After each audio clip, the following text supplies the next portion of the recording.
Hello everyone, welcome back. So this is the 7-part lotus birthing series which I'm doing, and this is part 2 of why we need to do a lotus birth. My part 1 was introduction to it, a quick introduction to what is a lotus birth. It is the practice of leaving the umbilical cord and the placenta attached to the baby till it naturally dries and falls off. So these are some of the listed facts that even a delayed cord clamping would do to your baby. So medically, it has been proved that even a delayed cord clamping can improve breastfeeding.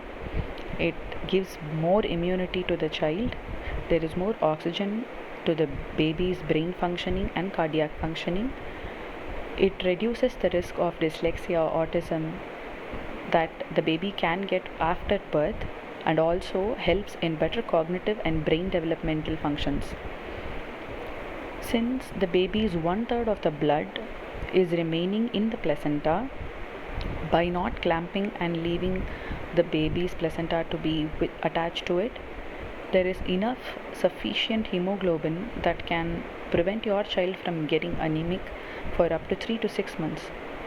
The most important fact is by not cutting the cord, you are preventing your child from the open infection that it can get through the umbilical cord stump. And there are many more benefits for the mom and the child, which are yet to be proven. All what I have told you is just about delayed cord clamping. Imagine what better it can do for your baby when you're not cutting the cord at all. So here you see two big institutions. One is from the government of India, that delayed cord clamping is so beneficial to the baby. So spiritually they say the baby gets its time with the placental mother and it is ready for the smooth detachment of the cord. You let everything natural and the nature pays you off for that. This natural separation helps baby to be much calm, peaceful and serene, and also it is believed that it gives spiritual protection, being like a guardian angel to your child. This can impact a lot in its emotional behavior in the later years to come. I have mentioned about Robbie Lim, who is a popular midwife from Bali, and she, in her book Placenta, the Forgotten Chakra, talks about caduceus, which is the symbol for doctors and healers. We are very aware of it. So here you see there are two snakes, which are the arteries, which are wound around the central one, that's the vein, and this is the typical form of umbilical cords. After knowing so much, why do we still cut the cord? So medically, these are some of the facts that I also got from some doctors. So they say that too much blood for the baby from the placenta could result in neonatal jaundice or tetanus and infections. The second point is infections can come to the baby through the microbes that can grow in the blood that is in the outer placenta. I can help you with this. You don't have to really worry if that's bothering you. The third point that a lot of people say is it is convenience. Nobody wants to carry the child and the placenta together till it naturally dries and falls off. So for all practical reasons, it has been cut. So most of the doctors also said that this is considered as a bio waste. It's a medical waste, but the truth is this has been shipped to cosmetic companies, big giants making cosmetics, and sold for huge price. So there is so much benefit, and they take medicines from the placenta which are sold. They are taking that cord blood which is very precious to your child, and the companies are making a big money. It's a huge medical gamble that we don't know. Spiritually, we all have forgotten this beautiful tradition of saving our placentas, which is our twin and our guardian angel. Let me ask you a question. For those who believe in Mother Nature, so tell me, if the placenta and the cord was not necessary, then the nature should have designed it that way, right? As soon as the baby takes his first breath, the cord and the placenta could have detached by itself.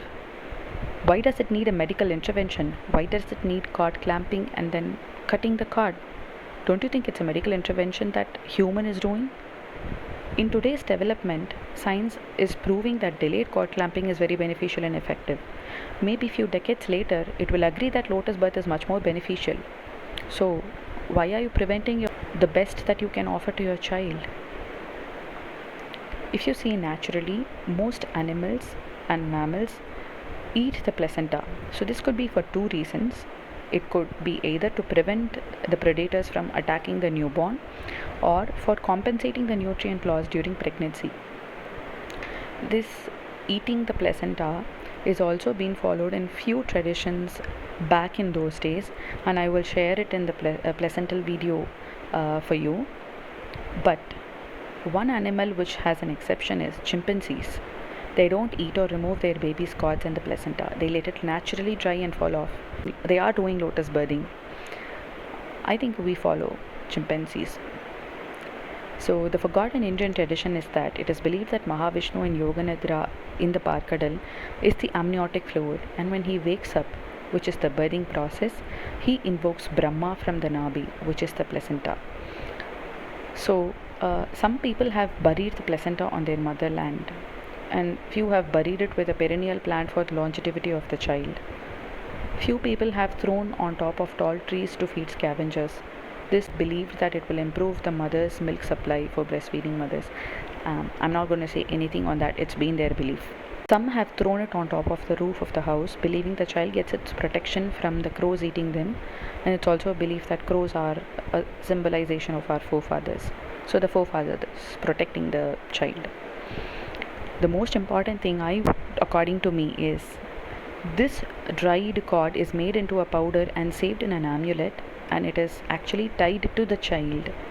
So when it grows, if in case the child has got any incurable disease, or it has fallen sick for a very long time, or there is a potential threat to the life of the child by like biting of a snake or something like that, a pinch of this powder in a warm water or milk can actually bring back the life force. This could be related to how a cord blood can save the future of a child.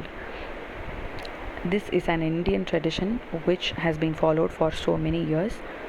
Probably the science would come back to us telling, yes, this could be true. So stay tuned with us. The next is going to be my lotus birthing story and about our lotus baby.